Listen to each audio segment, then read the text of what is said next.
거룩한 공교회, 거룩이라고 한 말은 홀리고 카톨릭, 교회는 추어치죠. Holy Catholic Church, 이게 교회입니다. 그러니까 교회가 교회다워지려면 첫째는 거룩해야 되고, 두 번째는 보편속이 되어야 하고, 세 번째는 부르심에 응답한 사람들로서 하나님의 말씀에 귀를 기울여야 된다는 거예요. 왜냐하면 이 땅은 반역자들에게 점령된 공간이기 때문에 이 땅에서 영적인 전쟁을 수행하려면 교회의 성격을 바로 알아야 되는 거죠. 그죠? 교회란 지옥문을 부수고 사람들을 꺼내서 천국으로 들어가게 하는 곳이지요. 그러기 위해서는 먼저는 하나님 나라를 알아야 되고 하나님에 대한 충성심이 있어야 되는 거죠. 그게 바로 성령의 역사죠. 그런가 하면 이 전쟁을 하기 위해서는 전쟁 매뉴얼이 있어야 되죠. 그게 바로 하나님의 말씀인 거죠. 그리고 계속해서 본부로부터 교신을 해야 되죠. 교신을. 그래서 지원을 받아야 되는 거죠. 이게 기도입니다. 그래서 영적 전쟁을 교회가 제대로 하기 위해서는 성령 충만해야 된다는 거죠. 성령을 사모해야 된다는 거예요.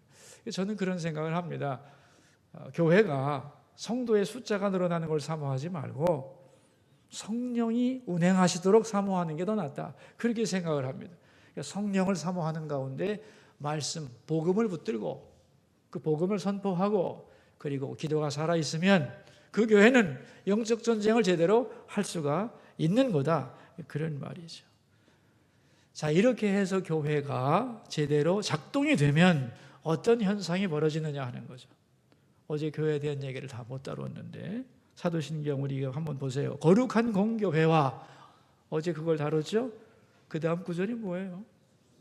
성도의 교제와 그랬어요. 그러니까 교회가 제대로 작동이 되면 뭐가 생겨나느냐? 성도가 생겨나는 거죠. 구원받은 성도가 교회 안에서 탄생하는 거예요. 그리고 이제 그 성도들의 거룩한 교제가 이루어진다 그런 말이죠. 그러니까 우리는 교회가 어떤 기관, 건물 이렇게만 생각하는데 사실은 교회는 영적인 교제 공동체입니다. 성도의 교제와 이런 말이 나오는 거죠. 거룩한 공동체이기 때문에 먼저 이 교회는 거룩해져야 되겠죠?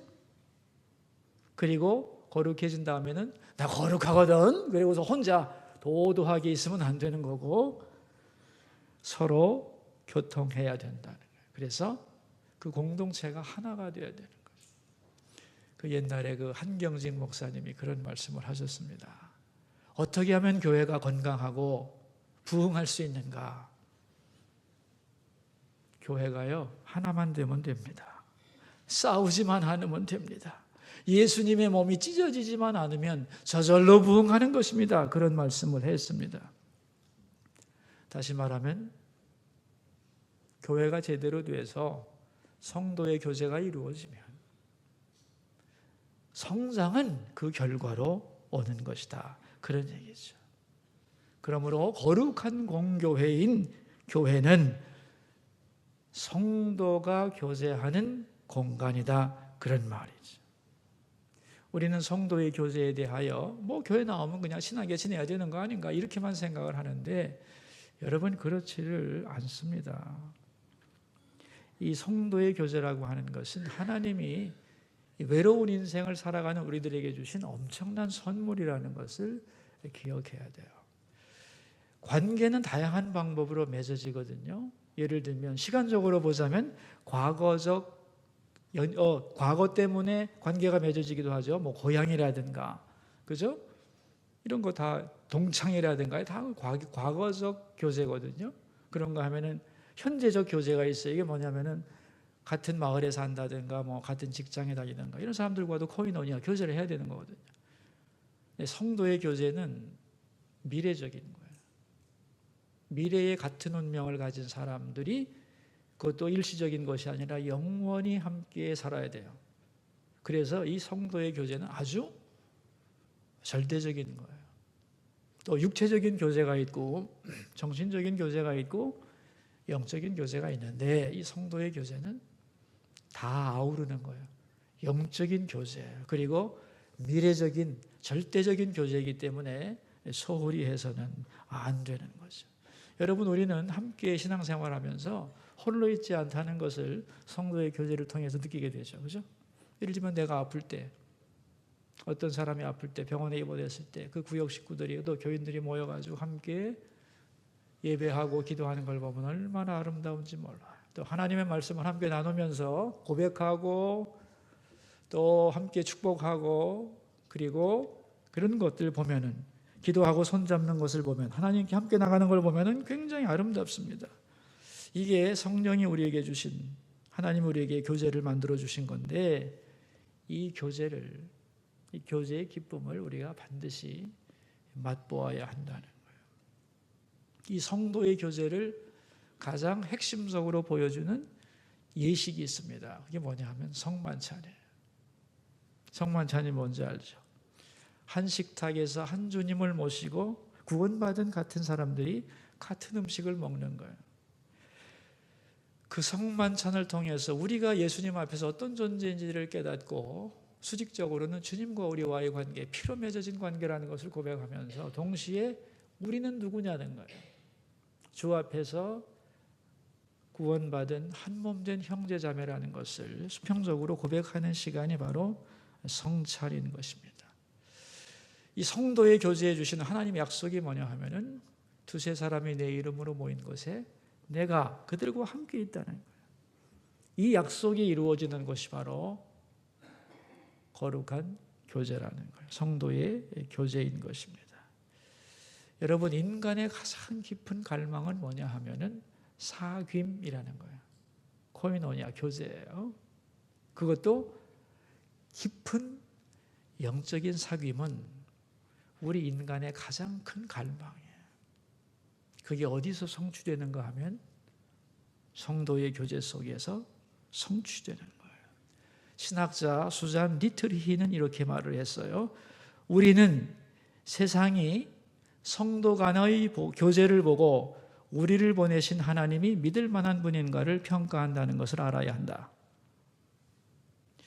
또한 우리가 서로 사랑하고 돌보는 것을 보고 그리스도가 살아계신가를 평가한다는 걸 알아야 한다.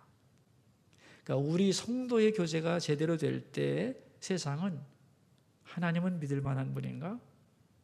예수님은 살아계신가를 평가한다는 거예요. 유명한 신학자 칼빈 선생님에게 제자들이 이런 질문을 했어요. 선생님, 우리들은 너무 지쳤습니다. 어떻게 해야 우리가 다시 소생할 수 있을까요? 그렇게 물었을 때 칼빈은 유명한 말을 했습니다. 세 가지가 필요하다. 먼저는 하나님의 말씀을 머리로 받지 말고 가슴으로 받으라 그랬어요. 두 번째는 위대한 신앙의 선배들의 글을 읽어라 그랬어요. 세 번째는 몸을 가져라. 그대들은 지체의 한 부분이다. 팔과 다리가 피곤하다고 합시다. 그 팔과 다리가 홀로 있으면 안 되죠. 그러나 전체 몸이 피곤한 다리를 풀어주는 것이고 피곤한 눈 자체가 푸는 게 아닙니다, 여러분. 그죠? 온 몸이 합력하여 이 눈의 피곤함을 풀어주는 거라는 거예요. 이 칼빈이 한 말을 한마디로 말하면 성도의 교제예요.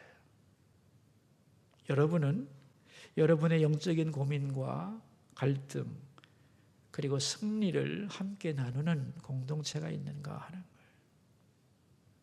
그러니까 하나님과 교제하면서 우리의 사귐은 시작되는 거죠. 그죠? 그렇기 때문에 하나님의 말씀을 머리로 받지 말고 가슴으로 받으라는 거예요. 그리고 믿음의 선배들의 글을 읽으라는 거예요. 예를 들면 아브라함과 그죠? 이런 사람들, 또 루터라든가 칼빈이라든가 이런 사람들의 글을 읽으면은 그들이 어떻게 하나님과 교제하고 성도들과 교제해 왔는가를 보면서 그 위대한 신앙 선배들의 삶과 하나님과 성도와의 교제의 힘이 우리에게 그대로 유산들이 흘러 들어온다는 거예요. 이건 뭐 죽은 사람과 교제라는 뜻이 아니죠. 그들의 신앙의 열매들을 우리가 따먹으라는 것이고, 더 나아가서 이제는 파편처럼 홀로 있지 말고 그리스도의 몸에 온전히 속해 있을 때 그 몸이 주는 치유력은 지체를 소생시킨다, 그런 말이에요. 근데 갈수록 세상은 사귐의 능력을 잃어가고 있어요. 그죠? 그래서 관계가 깨어지고 갈등이 많아지는 거예요. 여러분 요즘 보세요. 전부 다 핸드폰 보고 있지. 예배 시간에도 핸드폰 보고, 걸어가면서 핸드폰 보고, 위험해서 어떡하면 좋을까 싶어요. 매스컴은 발달하고 통신수단은 극대화되지만 우리는 통신을 해야 할 내용이 없어요. 진리의 내용이 없어져 버린, 통신의 내용은 없는 수단만 극도로 발달된 시대에 우리가 살아가고 있어요. 이 시대를 치료하는 중요한 방법이 뭐냐 하면은 깊은 영적인 교제예요. 그래서 하나님은 우리에게 성도의 교제를 허락하시는 거예요. 그래서 나는 성도의 교제를 믿습니다. 그 말은 뭐냐 하면은 주님이 우리에게 이러한 교제를 선물로 주셨음을 믿는다는 거예요. 그리고 이런 교제를 통하여 주님께서 우리 가운데 역사하실 것을 믿는다는 거예요. 그리고 이런 교제를 통하여 우리의 믿음이 성장하고 신앙생활이 충만해지는 것을 믿는다는 거예요. 여러분은 믿습니까? 그까짓 게 무슨 소용이 있어? 이러면 안 된다는 거예요. 나는 성도의 교제에 주신 하나님의 축복과 그 놀라운 선물을 믿습니다 라고 고백하고 그 교제 속으로 들어가라, 그런 말이에요. 자, 그 다음에 고백이 뭐죠? 죄를 용서받는 것을 믿는다. 오늘 그랬는데요, 오늘의 주제는 뭐냐면 성도란 누구냐 하는 거예요. 성도란 죄를 용서받은 것을 믿는 사람이에요. 여러분, 기독교 복음의 핵심은 뭐냐 하면은 죄 용서입니다. 다른 종교는 죄가 없어요. 죄가 성립하지를 않아요, 여러분. 그러니까 죄가 성립하지도 않기 때문에, 왜냐하면 절대 기준이 없잖아요. 그죠? 여러분, 이 세상에서 지금 없어지는 용어들이 많습니다. 그 중에 대표적인 게 뭐냐면 sin, 성경에서 말하는 죄라고 하는 단어가 없어지고 있어요. sin은 없어지고 있어요. 그 대신 어떤 단어가 나오느냐? crime, 법률적으로 범죄한 죄, 이걸 crime이라고 합니다. 그 다음에는 실수, fault라고 하는 말이 많아지고 있어요. 옛날에는 it's your sin, 그것은 너의 죄야, 이렇게 말했어요. 지금은 절대 그렇게 말하면 안 돼요. It's your fault, 그건 너의 실수야, 이렇게 말해야 돼요. 너의 잘못이야, 이렇게 말해야 돼요. 왜냐하면 죄라는 단어에 대한 거부감이 굉장히 많아지고 있어요.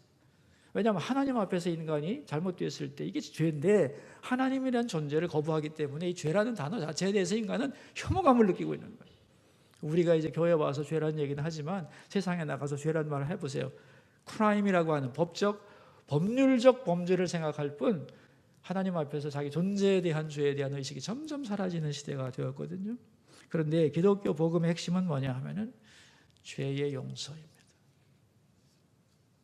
예수 그리스도를 통하여 주어지는 용서를, 회개를 통하여 받아들이라. 이게 성경의 복음의 내용 아니에요. 그죠? 여러분, 예수님이 처음으로 설교하신 내용이 뭔지 아세요? 하늘나라가 가까웠으니 회개하고 복음을 믿으라 그랬어요. 회개에 관한 것이었고 그 결과 용서받으라는 거예요. 자, 그럼 이제 우리가 죄 용서를 얘기하려면 죄가 뭔가를 생각해야 되겠죠. 죄란 뭐냐?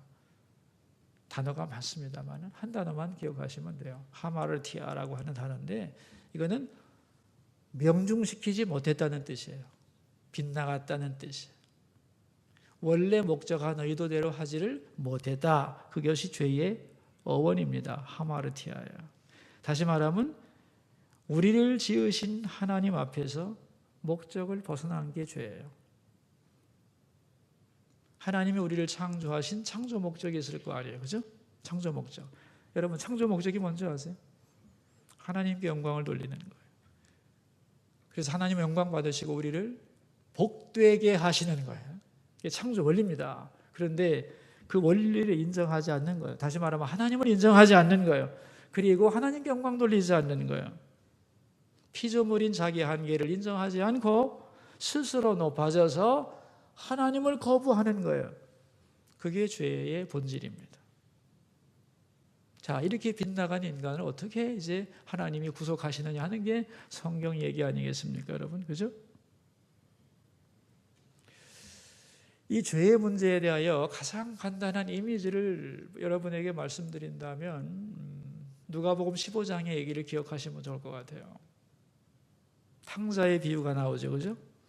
이 탕자의 비유 속에는 세 가지가 나오는데, 첫째, 죄가 뭐냐 하는 것이고, 두 번째는 죄의 결과가 뭐냐 하는 것이고, 세 번째는 어떻게 용서받고 새 출발할 수 있느냐에 대한 이야기가 나와 있어요.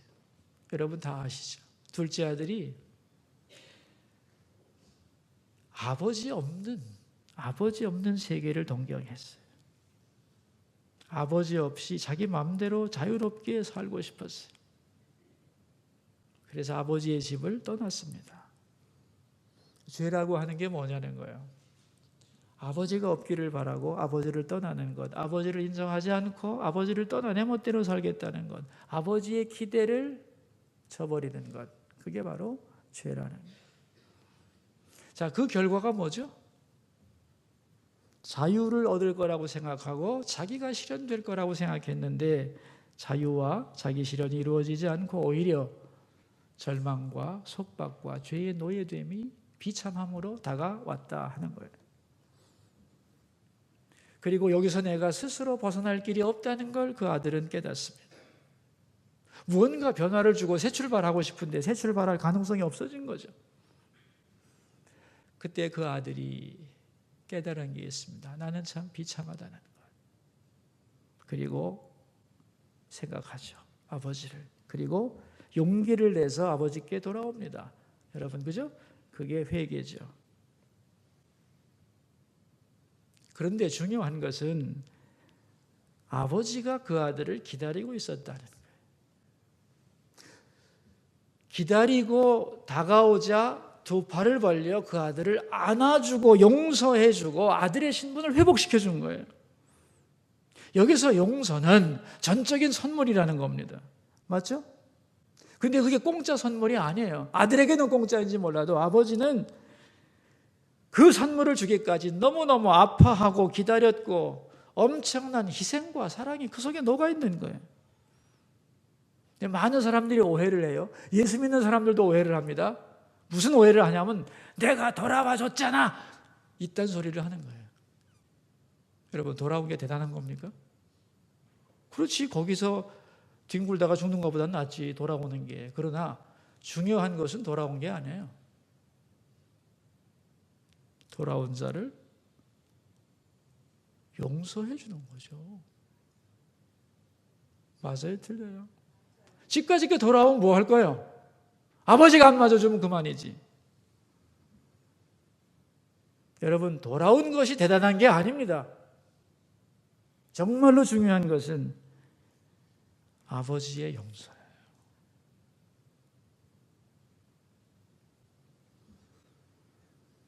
아들은 이제 그 용서를 받았기 때문에 뭘 할 수 있었느냐? 새 출발을 할 수 있었어요. 새 출발을. 그러므로 죄의 해결책은 우리 인간에게 있지 않아요. 누구에게 있냐면 하나님께 있는 거예요. 우리가 할 것은 다만 돌아오는 것밖에 없어요. 근데 많은 사람들이 죄를 인정하지도 않고 죄에 대하여 스스로 해결하려고 몸부림을 쳐요. 그죠?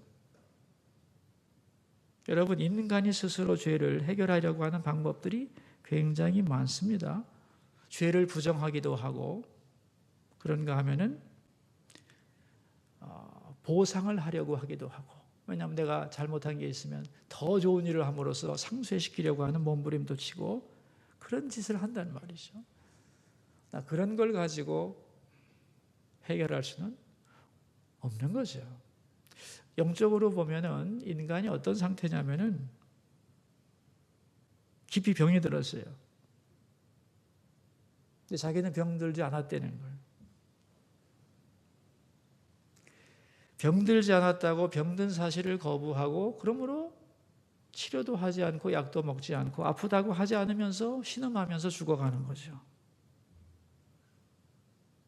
이건 해결책이 아닌 거예요. 제가 아는 어떤 스님이 한 분이 있는데 이분이 어떤 죄를 짓고 스님이 됐어요. 세상이 피해서. 그리고 수십 년 동안 그 죄를 없애기 위해서 용맹정진을 했어요. 근데 잘 안 되는 거예요. 그래도 희망은 있었어요. 왜냐하면 내가 더 돌을 깊이 닦으면 될 거다 이렇게 생각을 했는데 자기가 가장 좋아하는 고승이 돌아가셨어요. 돌아가시면서 마지막 한 말이 뭐냐면 내 죄를 어떻게 하면 좋으냐 이러고 돌아가셨어요. 너무너무 좌절을 했어요. 너무너무.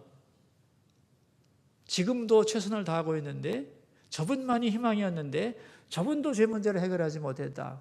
나는 앞으로 남은 인생 동안 아무리 용맹정진해도 내 죄 해결할 수 없다. 이제 방법이 뭐냐를 가지고 심각하게 고민하고 있는데 예수 믿는 사람 만났더니 간단하더라는 거예요.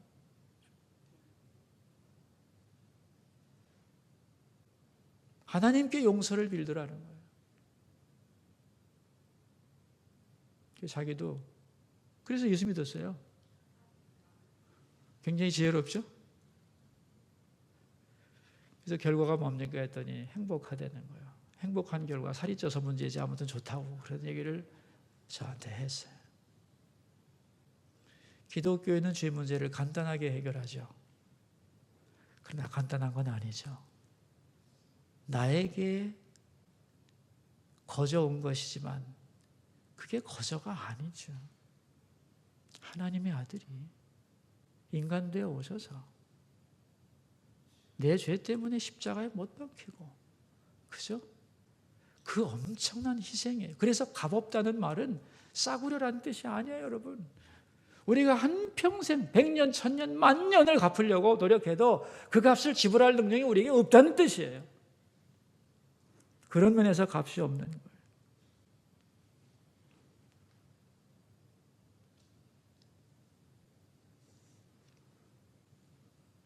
용서받은 사람은 새 출발할 수 있습니다. 그래서 로호만이라는 신학자는 이런 말을 했어요. 그리스도인의 삶이란 용서받는 데서 시작해서 용서하는 것으로 나가는 것이다. 여러분, 유럽은 독일이 말이죠. 2차 세계대전 때 사거리 짓밟아 놓고, 근데 지금은 다 화해를 했습니다. 역사적으로 해결이 됐어요. 그 이유가 뭐냐 하면은 빌리 브란트 서독 수상이 폴란드를 방문해서 2차 세계대전 때 독일에게 희생된 유대인들의 묘지 앞에 무릎을 꿇고 회개했어요. 진정으로 회개했어요. 그래서 용서를 받았어요. 회개와 용서가 있었기에 유럽은 새로운 출발을 할 수 있었어요. 과거의 미움과 그 상처로부터 벗어나서 새 출발이 가능할 수 있었던 거예요. 그래서 회개와 용서는 미움과 분노와 얽힘의 악순환의 고리를 끊고 새로 출발할 수 있는 새 출발의 기폭제가 되는 거예요. 우리가 하나님 앞에 죄를 용서받지 못하면 새 출발을 못해요. 죄의 고리에 붙들려서. 회개하지 않으면 용서받지 못하고 용서받지 못함으로 새 출발하지 못해요. 우리가 용서를 받아야 되고 회개를 통해서. 그럼 나 자신이 새 출발할 수 있어요. 그리고 이제 내가 용서를 받았기 때문에 이제는 다른 사람을 용서하는 길로 가는 거예요. 그럴 때 나만이 아니라 우리 함께 새로운 출발을 할 수 있는 거예요. 많은 사람들이 회개하지 않고 자기의 죄에 직면하지 않습니다. 그래서 용서받지 못하고 용서받지 못했으므로 남을 용서하지 못하고 그래서 계속 얽힌 관계에서 새 출발을 하지 못하고 그 자리에 주저앉는 거예요. 그러나 하나님은 우리를 성도 만드시고 새로운 피조물로 만드시잖아요. 그죠? 그리스도 안에 있으면 뭐라고 그랬어요? 새로운 피조물이라. 이전 것은 지나갔으니 보라 새 것이 되었도다 그랬잖아요. 새 것이 되는 방법이 뭐냐 이거예요. 이전 것, 죄에 붙들린 이런 것들을 내려놓고 회개를 통해서 용서받고 용서하면서 새로운 피조물이 되어가는 거예요. 그러므로 죄를 사하여 주시는 것과 이 말의 의미를 기억하셔야 돼요. 나는 죄를 사해 주시는 것을 믿습니다. 이 말의 의미는 뭐냐 하면은 나는 먼저 죄인이라는 거예요. 나는 죄인임을 믿습니다. 여러분 믿습니까? 이 죄는 내 스스로 해결할 수가 없습니다. 그걸 믿는 거예요.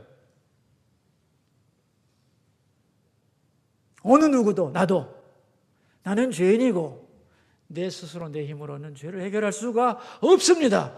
오직 하나님의 아들 예수 그리스도께서 나를 위하여 십자가에 죽으신 엄청난 희생과 사랑 때문에 내 죄는 용서를 받았습니다. 나는 그 용서를 받았다는 사실을 믿습니다. 그런 말이에요.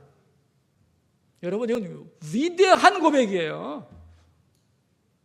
죽음에서 생명으로 옮겨지는 자기의 신분이 바뀌는 새로운 출발을 가능케 하는 고백이에요. 나는 용서받은 것을 믿습니다. 그리고 이제 내가 용서받았으니 다른 사람도 용서할 수 있음을 믿습니다. 그리고 거기서 진정한 새로운 미래가 열릴 줄로 믿습니다. 그런 말이에요. 그 미래가 뭐냐고 내일 다루면 되고. 자, 여러분, 성도란 누구죠? 그리스도인이란 누구냐 말이에요. 죄의 용서를 받은 사람이에요. 그죠? 그리스도 예수 하나님의 아들을 통하여 죄 용서를 받고 감격하는 사람. 그래서 새 생명 얻은 사람, 그가 바로 성도인 것이에요. 죄를 사해 주시는 것을 나는 믿습니다. 여러분 이 고백이 여러분의 진정한 영혼의 고백이 되기를 바라요. 이 고백을 못해서 지옥 가는 거 아니야.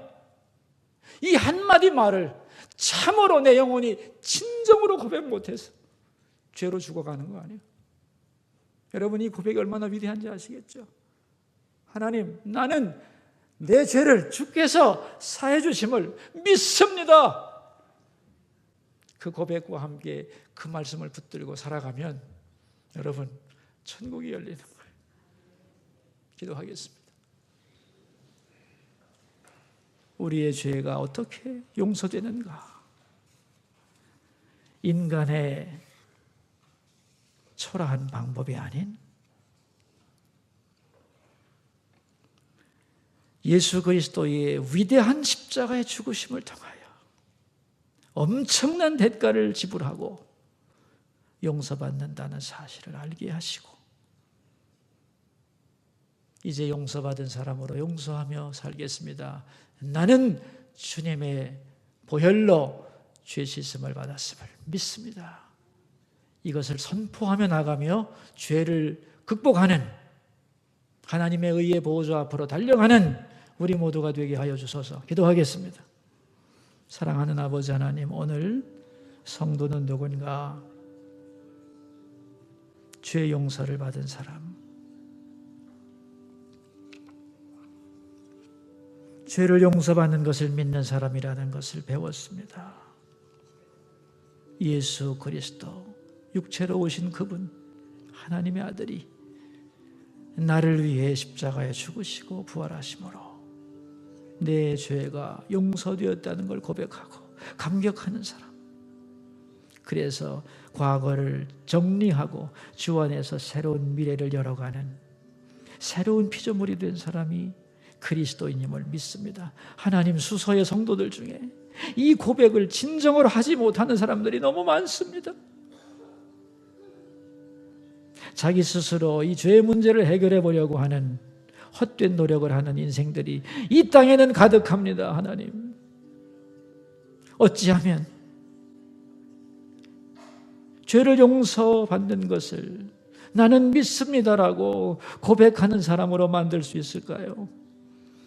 성령님 오셔서 우리가 죄인임을 깨닫게 하시고 십자가의 예수를 바라보게 하시고 하나님의 사랑 안에서 내가 용서받을 수 있다는 걸 깨닫고 그 진리를 붙잡고 나갈 수 있도록 도와주소서.